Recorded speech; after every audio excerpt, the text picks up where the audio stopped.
motion? So moved. Deb, a second? I'll second. What you doing?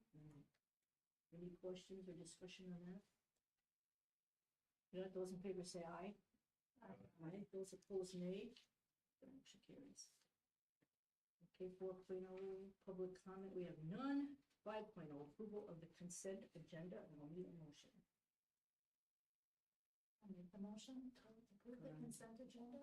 Okay, no, I need a second. I'll second. Ben, no, any discussion on that? There were a couple additions, so if you look at the consent agenda on the proceedings paper, okay. I don't think I got that sent out to you guys, did I? An updated agenda? There's a lot, yes, you did, but well, maybe not. Not with that on. Okay, Okay. yeah, so. Okay. All right, with that, any discussion on consent agenda? Those in favor say aye. Aye. Those opposed, nay. All right, that carries. Okay, communications report 6.1, Jim Truloff, you are up. Good evening, everybody.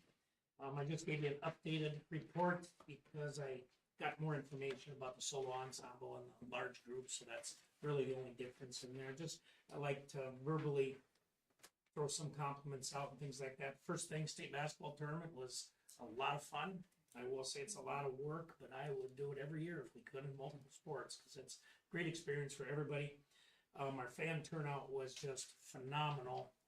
Multiple state high school league officials, including Eric Martins, who's the top dog at state high school league, talked to me about it, called me one day about some other things, and just said he could not believe how many people showed out in blue. In fact, the day after the quarterfinal round, state high school put an article out, and I don't know if most of you guys saw that. I could have attached it, but I was assuming you saw an article out about how from the first rounds of the state tournament, we had the biggest turnout of fans from all classes, I believe, and the loudest. And they were loud. I mean, it was just phenomenal. So that was fun. Conduct was pretty darn good.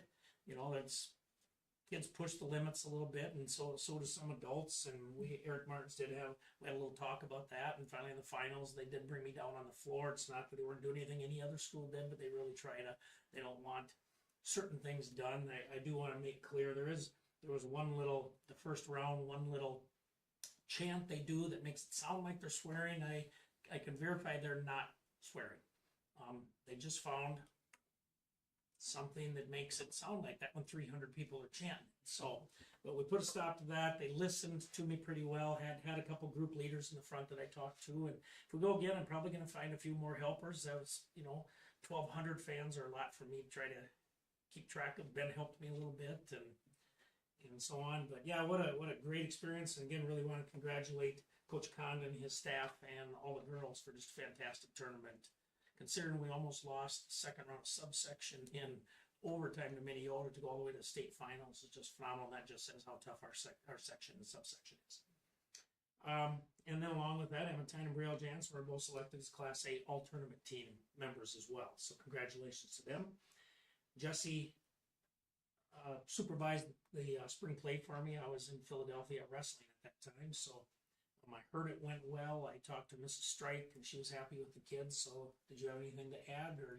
No, they just did a really nice job. The kids did a really, really nice job. So. Great. So I'm hoping some of you guys were able to attend that. This is what I added. Number 4, large group was at KMS March 10th.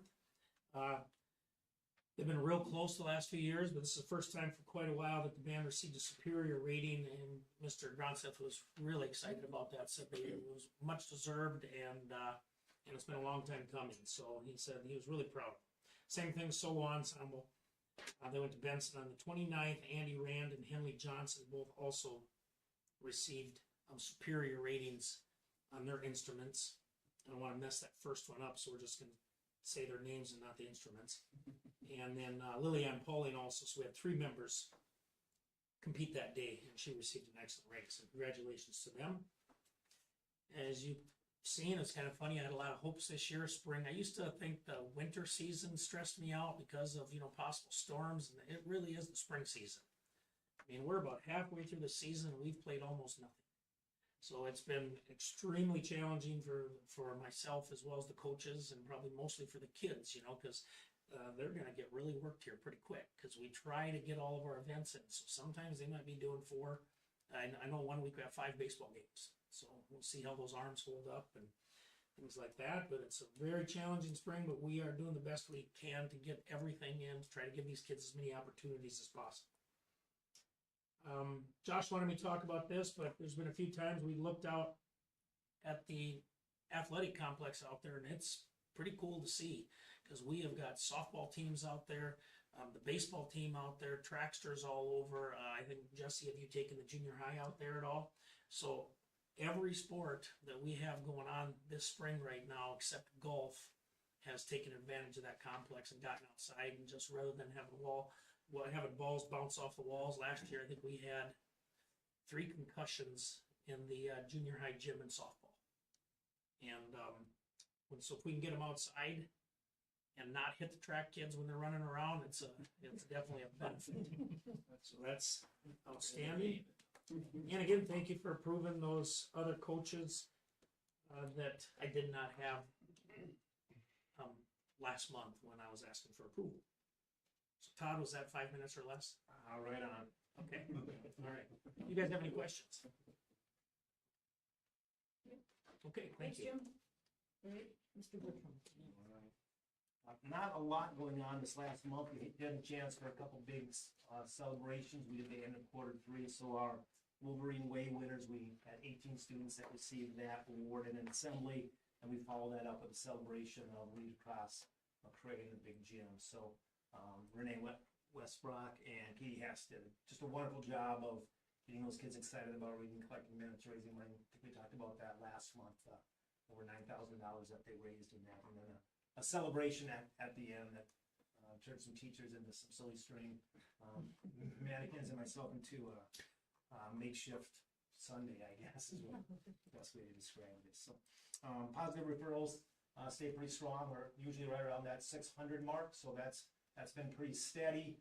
We have had an uptick, which is probably pretty normal for Q3, a few more discipline referrals that are coming in, but so when it gets a little bit nicer, it gets a little bit longer, those behaviors tend to come out, and we've just been stressing, trying to be as consistent as possible in class, maybe being a little more attentive to those as the weather gets nicer and behaviors start to act up. Sometimes just being close is enough to prevent some of those behaviors from popping up, so we'll keep working on that. And then we had our DARE graduation on the 4th, so just a great chance for those kids to be recognized for finishing that program. The Sheriff's Department does a wonderful job of coming into our classrooms, teaching that curriculum, and then making really good connections. So they stay for lunch. Those kids get to know the officers. They brought in a police dog, so they get a chance to do some of those things. They learn the DARE song, and they have it on a CD. Unfortunately, we couldn't get the CD to play, so they sang it without any music. And if you were there, did a wonderful job. I think better than if we would have had music. So just wonderful that they can incorporate music class, classroom instruction, and then outside the class to kind of teach those skills. So a real fun celebration for us. All right, now we're right in the middle of MCA testing, so we finished reading. You have kind of the initial results back from that, not official, but you kind of get an idea where our kids are at. And then we'll be starting math tomorrow, and then eventually science towards the end of this month. So I'll have some data to share with you on that, and see if we can make some positive connections with the MCA Academy that we've been doing.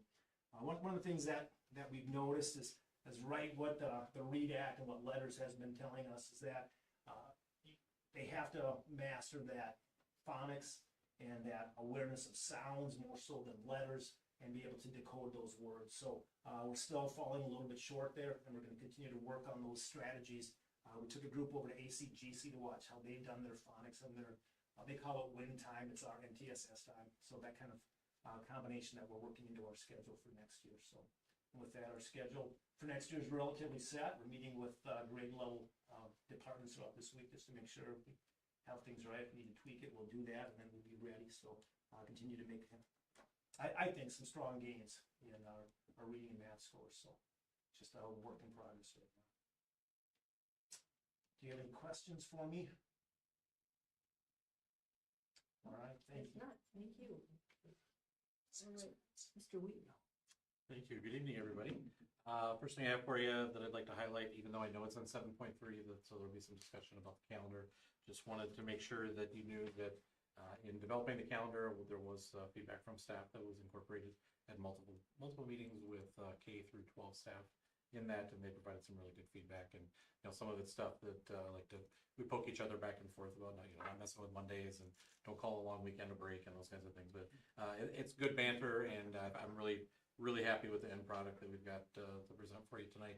A lot of conversation up and down the hallway, making sure people have lots of eyes on it and catching the myriad mistakes that are bound to come through in spellings and those kinds of things. So just please know that if and when it's approved, I will be going through it one more time just to make sure we've got all the I's dotted and T's crossed. So we've got that, and then the READ Act is also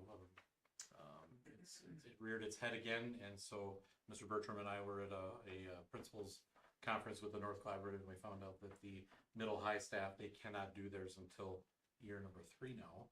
So they bumped out one more year. So the 146 days that we have from this current year will be continuing for next year to allow elementary to be done, which will then have to continue it one more year to allow those individuals at the middle high level to get their stuff done. So hopefully that will be it at that point.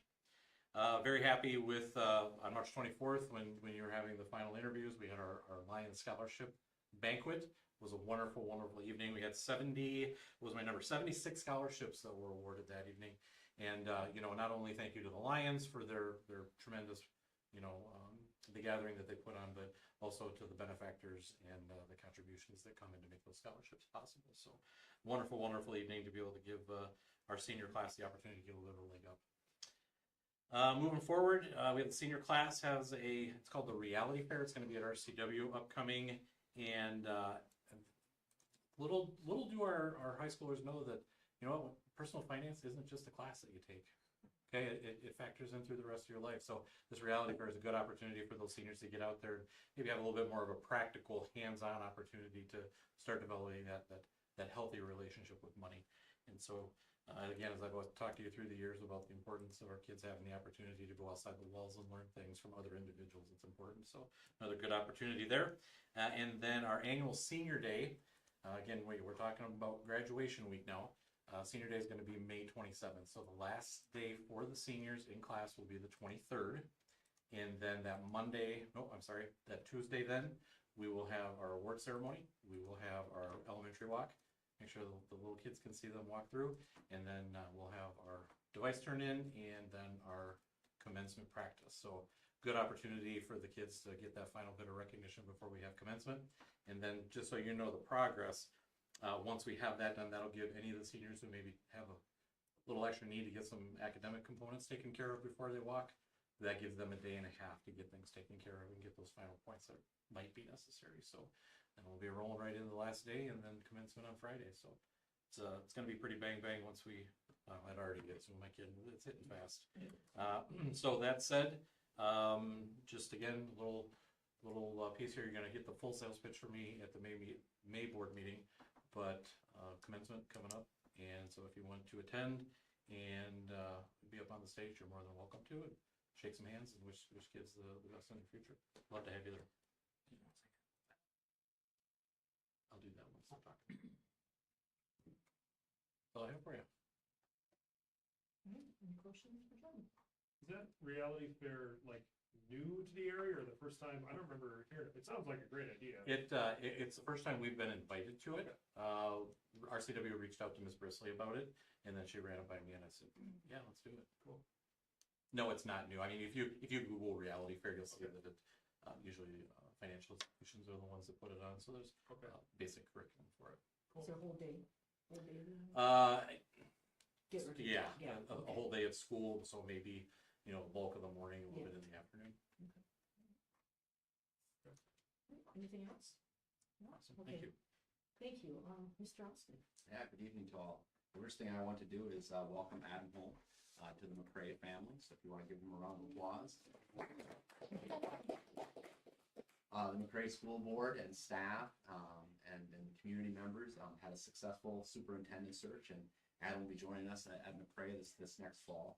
Adam has already visited the school, and so he's already been involved in that. He's visited all the classrooms in the building during the school day when students were there, and it's also participated in some of the contract negotiation things that we've started with looking at the master teacher contract. So I believe he's got a good foundation for a successful year coming forward.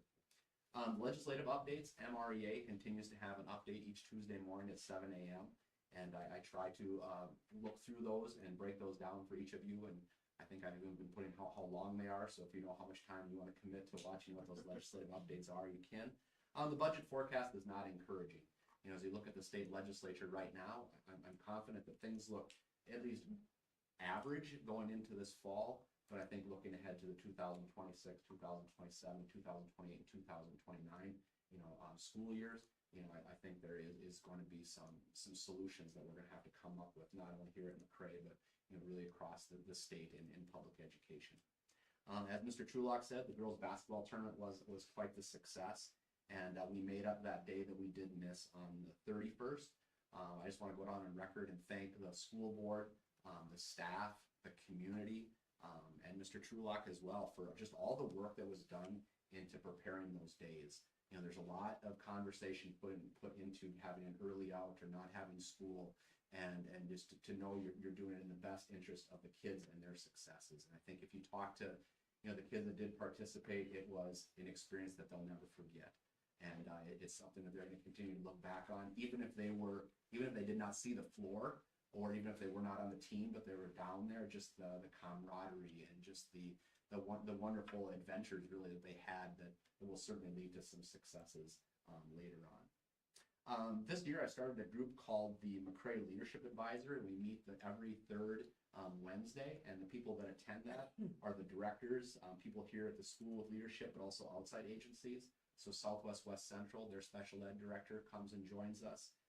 Chippewa County Sheriff Derek Olson comes and joins us along with Rich Shamla usually, and then also John from Palmer Bus will come and visit. And we simply use it as a round table to go around to just to share highlights of the last month, and also just some different challenges that are unique to people that are doing things related to kids and related to school, and that's been a good success. Shane Nord is the Clare City Fire Department chief, and there was a gas leak in Clare City a number of weeks ago, and they were in communication with the school, but that also just prompted a need for a debriefing. And so Chief Nord came and visited with Kim and I a couple weeks ago, and also too the fire department took a tour of the building with Noel just to kind of revisit where the blueprints, where's the shut-off valves, what needed to be done if there was a gas leak that would affect the school. And it's just a good reminder of having a crisis management plan and revisiting it. That day, the gas leak, it really was kind of a little bit of a perfect storm. It was in front of the fire department, and so they actually couldn't get their trucks out because of it. But the wind, sometimes we maybe cuss a little bit about the wind that comes from the north, and especially from the west, but that was really a saving grace for us that day because the wind was blowing that direction. So we were not in harm's way, and we did not need to be evacuated. But just so that you know, as a school board and as the community, there certainly was conversation on that day to make the best possible decision, to keep our kids safe. Tonight there was supposed to be a controlled burn on our prairie. I have not seen any fire trucks go by, so my guess that has been postponed with the wind and the rain. It probably was not good conditions.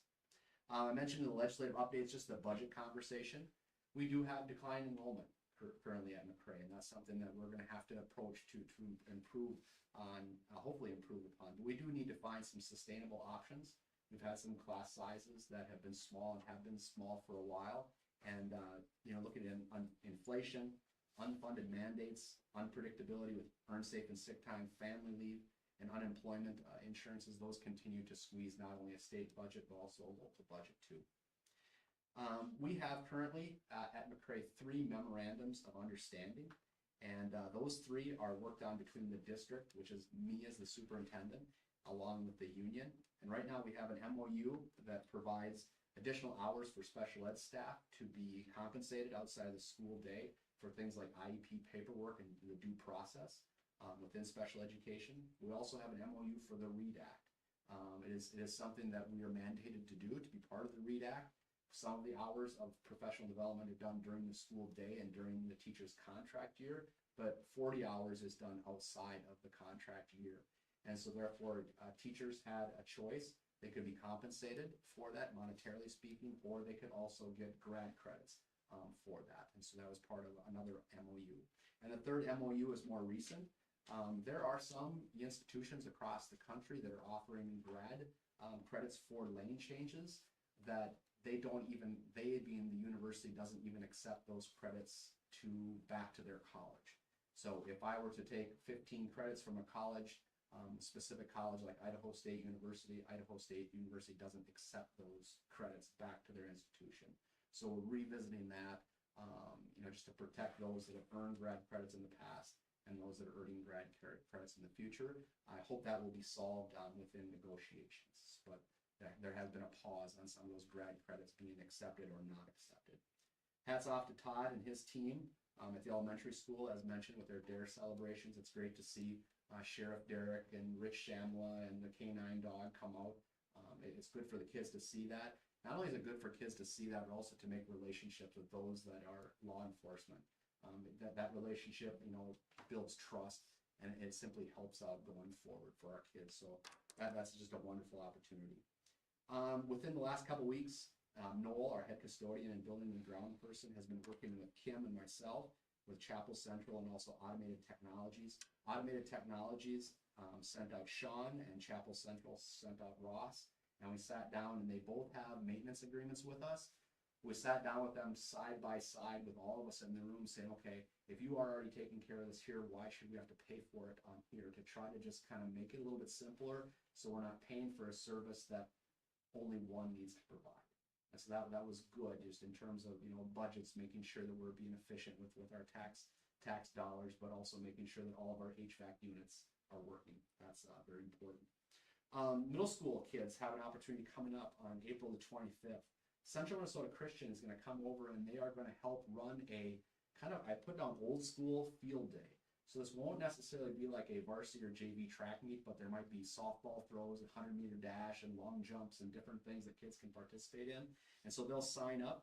It'll be an opportunity not only for our middle school kids to have kind of a highlight in the spring to do, like maybe some of the other elementary kids get to do, but also do it with another school, and especially a neighboring, cooperating school. That it's like many of these kids from Central Minnesota Christian and here are friends of each other, or they're relatives of each other. So why not use our facilities to just build that camaraderie? So it's a nice opportunity to use this space. Kim and I have been meeting with Palmer Bus, and specifically John from Palmer Bus, to talk about, it's called TransFinder and a Zonar demo.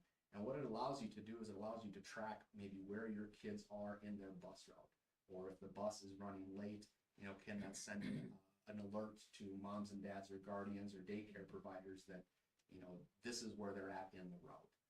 It also, too, it allows if maybe you have a family that has moved during the course of the year, instead of having to wait for the school or to wait for a Palmer Bus to call you, it would just be updated and you automatically see where you are on the new route.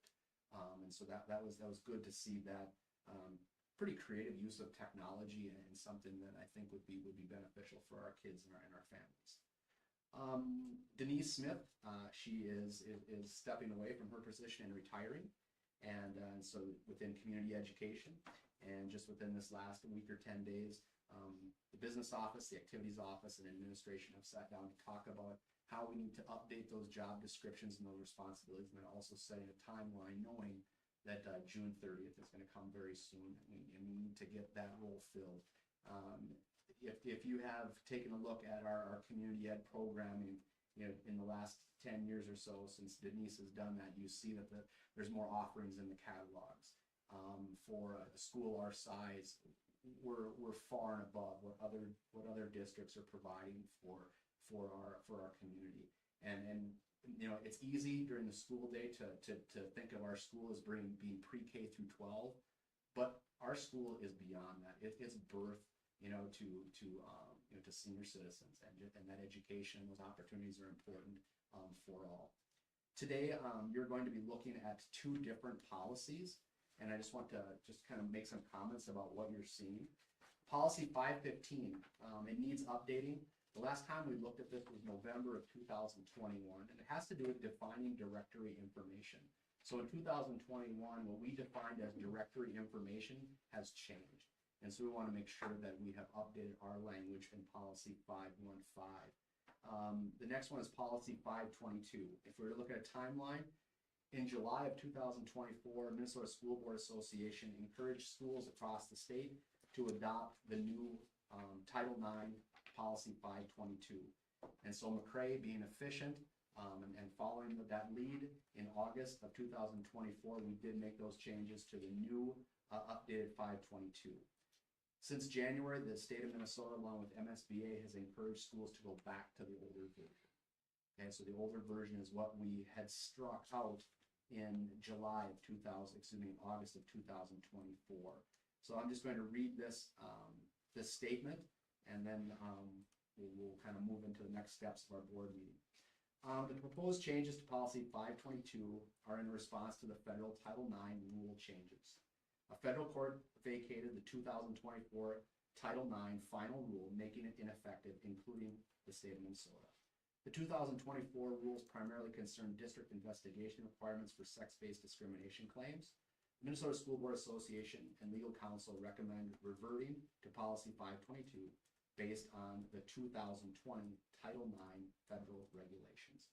So as I've looked at just past policies, you know, we have hundreds of policies, and to find out, you know, are we visiting each one in a timely fashion, or, you know, we've had, in 5 years, there's been 2 superintendents, there's been 2 technology directors, we've completely updated our district webpage, and we don't want to put our new superintendent, Mr. Holm, in a position where a policy has been forgotten.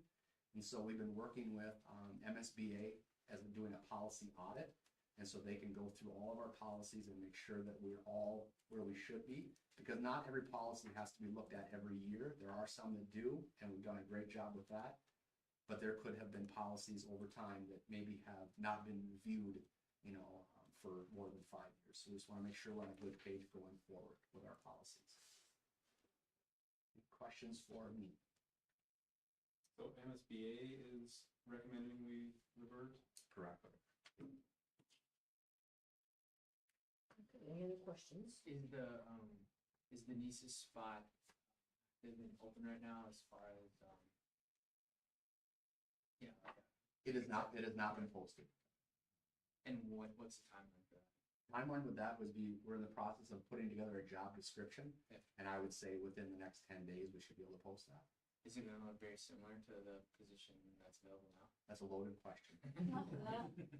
We want to make sure that we go forward in a very successful way, knowing, you know, Denise and her personality. We've also brought her into the conversation too.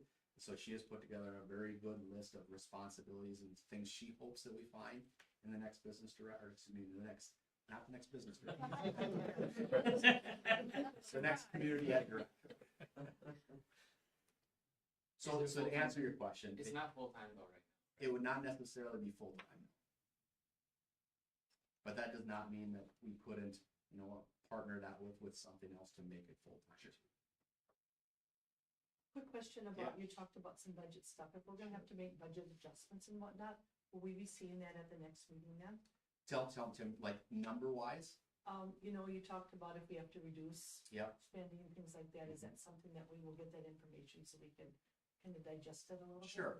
You know, some of it also is going to come in the form of some of the contracts that we have not renewed. So that's gonna be part of that conversation too. Okay. You know, we've dug through and looked at class sizes, you know, and look at, okay, maybe today we currently have, you know, 3 sections of maybe a 10th grade biology, or maybe our numbers only warrant 2. So, Okay. yeah, we can certainly share some more. And then it would be nice, I know you talked about declining enrollment, we get to see it annually. Yeah. But could we see like a 5-year progression of where we were at and where we're at now? Because we were only down like 10 kids this year. Mhm. But has it been 10 every year for the last X amount of years? So it'd be nice to kind of see that full progression. Sure. Thank you. Yep. And any of those things, you know, Deb brings up some excellent points about, you know, we trust what you're saying, but can you give us some additional data just so we can wrap our heads around it? And so continue to ask those things. you know, all of you have done a great job with communication, asking for things, but yeah, continue to do that so that it does not get missed. Thank you, Deb. Anybody got anything else? Great, thanks, Josh. Also, Oh, you got? I did give you the first few pages of that policy, Mm-hmm. and when I post them online, I hadn't had a chance to go through and add the actual people, so you can see them here, but I didn't print the whole policy, because it's long. And this is what we're reverting back to? Yes. Yeah. And so what you'll see on that front page with what Kim is referring to as the contact, is as the superintendent, I'm considered the Title IX coordinator. And so my name, my contract is put in there, but Adam Holmes is also put in there, so that when it comes to be July 1st, we don't have to revisit and re-vote on this, we'd simply cross off my name. So basically just fill in the blanks. Yeah. All right, thank you. Okay, 6.2 is committee teacher negotiations. We had an initial meeting on the 9th of April, and then we have 3 more scheduled in 1 April, 1 May, and 1 June. So we'll keep working on that and see what the legislature does and work it out. Okay, Julie, I do have a slight report too. Thank Sure. you, Mr. Yeah, go Truax. ahead. I am on the Minnesota State High School League Region 3A Advisory Committee. Learning a lot. We just had a meeting last week, and just a real quick update, they basically went over what happened with the winter activities, some of the state high school tournaments and whatnot. Talked a little bit about next year's calendar. SMSU, there would be a conflict there for girls basketball. So they're looking at other sites, and they're not exactly sure at this point where they're gonna end up. They've talked Wilmer, Worthington, things like that. So we'll see what happens with that. I guess they've got something going on there that they just can't change. And then there was a lot of discussion about, changing the sections, about, we're getting ACGC, I believe, they were going so fast I couldn't even keep up with notes. Like who's moving into our section, who's moving out of our section, the north, the south versions and whatnot, just because of school sizes and different classes that, folks are moving into, so. They do that every 2 years, so right Okay. now that's why we don't even know our football schedule yet for next fall, Yeah. but. So they said the ADs and the coaches have been involved with some of the discussions, because some of it really didn't make sense, and so they wanted their input, so. This has been going on for a couple months, like for example, our section in football, well, Basso and Adrian both went to 9-man, so now we're 2 teams shy, and that's kind of with all sports, they look at it geographically and sizes, sometimes people opt up to a double A, and we just sit here and wait. They also talked about the electronic tickets and whatnot, and how in some facilities it works very well, but it did not work well in Montevideo. People couldn't get even if they had them on their phone. It wouldn't download when they got there. There's just a lot of frustration with people, so they had some discussions about that, so what they could do to eliminate that, so. Great, thanks. It's fun, isn't it? It actually is. Okay, 6.3 is board discussion. Anybody got anything else they wanna throw out there? Okay, and we'll go on to 7.0 is business items. 7.1, I need a motion to adopt policy 522, that's a Title IX 2020 final rule. I'll make that motion. Okay, Mark, I'll second. second. Deb, any discussion or questions on that? I guess I was just gonna ask, is there going to be another, like an additional thing now to update that one again, do you think, in the future? I don't think, I would say not in the immediate future. Okay, so it's just, we're going back and we'll see what, it's more federally dictated thing. And also too, like within Title IX, it has not taken away any of the rights of any of our kids, you know, it defines too that, you know, when there is a concern or a complaint, if it's Title IX related, you go to the coordinator, and then there's a certain amount of days that you have to meet with all the people that are involved. You know, it was a good policy. It was still a good policy, and it will go back to, you know, where it was. Okay, it's just some rhetoric. So, do you know the why behind it? Why the change? I can't comment on that. I don't know. I mean, other than just be federally directed. Can you say, did it have a lot to do with the DEI initiatives that are coming out from the federal? I would say no to that. Okay. All right, any other discussion on policy 522? If not, those in favor say aye. Aye. Those opposed, nay. Okay, that carries. All right, 7.2 is, I need a motion to adopt policy 515, which is the protection and privacy of pupil records. I'll make that motion. Carmel. Second? I'll second it. Okay, any discussion or questions on that? I think I noticed that Minnesota's rules about that seem to be a little bit stricter than the federal version, so maybe that was the change there. Yeah, there were items that used to be under directory information that you could provide that you could not. And with that too, just to, you know, to comment that there are still requests though, and there still are ways and means that people can request information if you are a guardian or if you are a parent. So there still are ways to get appropriate information if you have a reason to do that.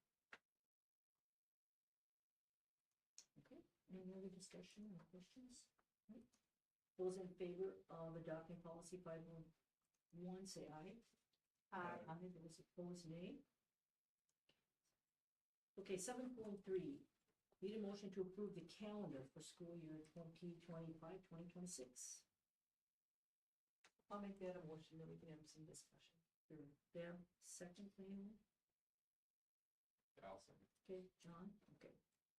Great, discussion.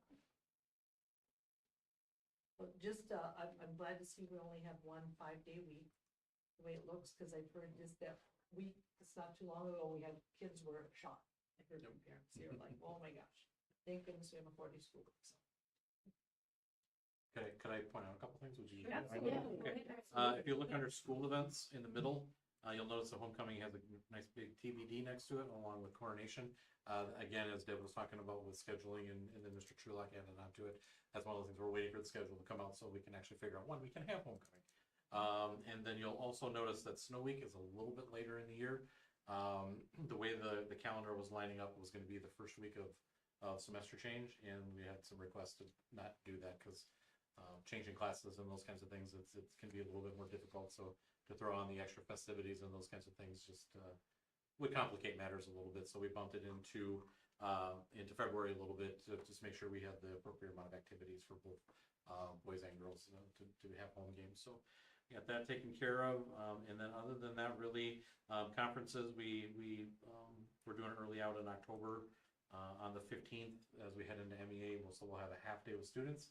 And then the remainder of that day will be with parent-teacher conferences. So depending on how families sign up for conferences, that would be an opportunity for some families to be able to get a jump start on MEA weekend a little bit. Other than that, I did have to make some revisions.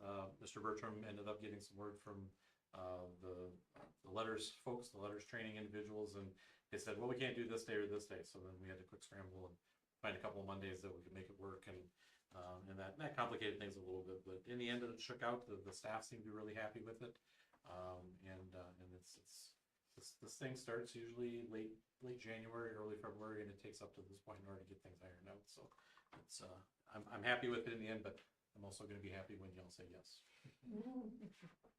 Remind me, Yes. student days, what are we required? It's actually hours. Hours? It's an hourly requirement, and so it's 1,020 for high school, Okay. and we're at 1,022. So that's one of the complications when we had for basketball, why we couldn't forgive a day is because that would dip us below in the hour. So Okay. that's a tricky thing to navigate through. Yeah, and that got changed when we shortened that school day up a little bit, right? Yes, we did lose some going into that, so yeah, flexibility. But again, we have 3 days that have been removed from the student calendar hour-wise. So we're looking at another 21 hours that will be going back onto the calendar once we're through the READ Act. Oh, okay. Is that January 5th, is that a weather makeup day? The pink ones are, yes, That is, okay. or maybe light red, whatever you want to call them. We basically have one Oh, not in February, but we've got January. March, April, and May then, so. Yeah, so what I did was I built in a fourth one, even though the request originally when we had the conversations a few years ago was, so if we get past, here's the intent, if we get past January and then we get hammered with snow days, then we didn't say, well, we lost one, what are we gonna do now? We have an extra one built into the calendar, so a little bit extra preparation. Good. Yeah, you're taking a lot of feedback and, I appreciate that. And I'm beginning to learn that the calendar is not gonna make everybody happy. Right. Correct. I think you're doing, it's yeah, it's taking a lot of feedback and it looks good. Thank you. I do think it's important that once the READ Act mandates go away, I would really encourage this board to get those days back on the calendar as student contact days. And that might be difficult after having a couple of years where this is the number that we're at with that 146 days. But I think that's important to have those contact days with the kids brought back onto the calendar. It also gives you flexibility too, when you do have something unforeseen, that you can actually just forgive the day. Versus having to creatively put it back into a time that may not be convenient for some. Yeah, I totally agree with that. We don't have to be bare minimum. We can work in a little bit of wiggle room. Yeah. Sure, That'd be great. Especially if we keep going state. Right? Yeah. Yeah, it's a good problem. Yeah. All right, anything else on the calendar? And you said, Judd, that you were going to revisit this one more time after we approve. Do we have to do anything after that, or? No. I'm sorry, I'm answering, you weren't even looking at me. It'll just be some minor things. I'm not gonna mess with the hours, I'm not gonna mess with, it'll be the, making sure colors are all lined up, making sure Yeah. no misspellings, making sure I've got a colon for times, that kind of stuff, so. All cosmetic, I would say. All right, those in favor of approving the calendar for the school year 2025-2026, say aye. Those opposed, nay. Okay, there's a list of our next meetings under 8.0 and under 9.0, adjournment. I need a motion for adjournment. So, she's no one wants to go home. All right, Carmel, second. I'll second. John, let's go home. All right, those in favor say aye. Aye, those opposed, nay. Okay, we are done.